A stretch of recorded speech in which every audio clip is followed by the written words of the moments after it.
కూడా జగన్ మాట్లాడుతా భీమవరంలో నేను కూర్చొని మార్చేసుకున్నానంట. భీమవరం నుంచి మార్చానంట. ఏదైనా మాట్లాడితే కూర్చోబెట్టి వ్యక్తిగతంగా మాట్లాడతాడు. ఏ రోజున్నా సరే జగన్ గారి సతీమణిని నాకు అంటానికి ఎంతసేపు పడుద్ది? పెళ్ళాం అనే పదప్రయోగం వాడతామా మనం? అసలు ఈ దిగజారుడు ముఖ్యమంత్రి దిగజారిపోయాడు. నేను నిన్నే చెప్పాను, పొద్దున్న ఇందాక చెప్పాను, ఇతని మీద ఎలక్షన్ కమిషన్ కంప్లైంట్ చేయండి, దిగజారిపోయేలా మాట్లాడుతున్నాడని. అది పెళ్ళాం అనే పదప్రయోగాన్ని మనం మాట్లాడతామా? అసలు ఆ స్థాయికి పబ్లిక్ డిబేట్ ముఖ్యమంత్రి అతను ఏంటో నాకు అర్థం కాదు. మీరు ఆలోచించండి ఒకసారి. అరే సొంత చెల్లికే గౌరవం ఇవ్వనివాడు, సొంత చెల్లి వ్యక్తిగత జీవితాన్ని రోడ్ల మీద పెట్టేవాడు. దీన్ని మీరు ఆలోచించండి ఒకసారి. సొంత చెల్లిని కూడా దారుణంగా నిందించేవాడు, గోడకేసి కొట్టేవాడు. సునీత గారు వైరాలజిస్ట్, ఆవిడని కూడా ఇబ్బంది పెట్టేసేవాడు. చంద్రబాబు గారు ముఖ్యమంత్రిగా ఉన్నప్పుడు ఏ రోజున్నా సరే ఆయన నిజంగా జగన్ లాగా ఉంటే అసలు జగన్ తిరగలిగేవాడా? రోడ్ల మీద తిరగలిగేవాడా? ఆయన నిజంగా ఎంతో చాలా వరకు ప్రజాస్వామ్యాన్ని పరిరక్షించే వ్యక్తి. నేను కూడా ఆయనతో విభేదించాను. నన్నేమో ఆపలేదు, ఎక్కడ నాకే పోలీస్ ప్రొటెక్షన్ తగ్గించలేదే, నాకెక్కడ పర్మిషన్ డినై చేయలేదే. అందుకే నాకు ఆయనంటే గౌరవం. ప్రతి నాయకుడికి ఇంకోళ్ళకి విభేదాలు ఉంటాయి పాలసీ పరంగా, అవి ప్రజలకు సంబంధించి తప్ప ఏ రోజు కూడా ఆయన కూర్చొని అప్రజాస్వామికంగా ఆయన ప్రవర్తించాల.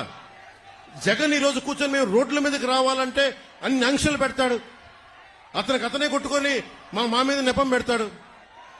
ఇంకొకసారి జగన్ ని మీరు కేవలం వచ్చే ఎన్నికలు కాదు, రాజకీయాలను అతను పక్కన పెట్టకపోతే ఆంధ్రప్రదేశ్ కాదు దేశానికి కూడా ఇలాంటి నాయకులు చీడ పురుగులు.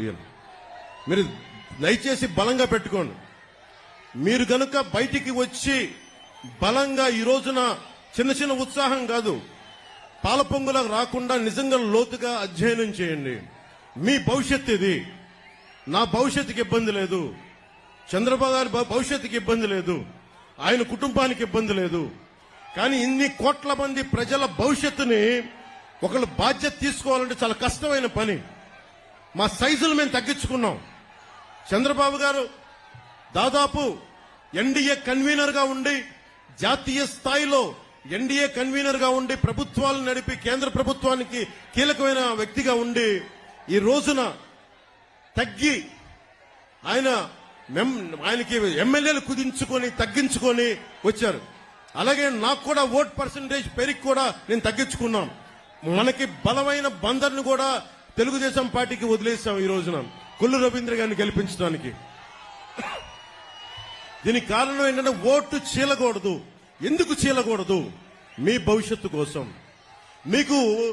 మీకోసం పనిచేసే వాళ్ళు కావాలి, రైతాంగాని కోసం నిలబడగలిగే వాళ్ళు కావాలి, మత్స్యకారుల కోసం నిలబడగలిగే వాళ్ళు కావాలి, అలాగే కూర్చోబెట్టే యువతకు ఉపాధి అవకాశాల కోసం నిలబడగలిగే వాళ్ళు కావాలి. అసెంబ్లీ అంటే బూతులు తిట్టేవాళ్ళు, వ్యక్తిగత జీవితాన్ని నిందించేవాళ్ళు మీ భవిష్యత్తు కోసం ఎప్పుడు ఆలోచిస్తారు? నిజంగా చెప్తున్నాను నేను మీకోసం. మీరు ఊహించుకోండి, ఫస్ట్ టైం అసెంబ్లీలో 5 సంవత్సరాల తర్వాత డిబేట్స్ చాలా ఆరోగ్యవంతంగా ఉంటాయి.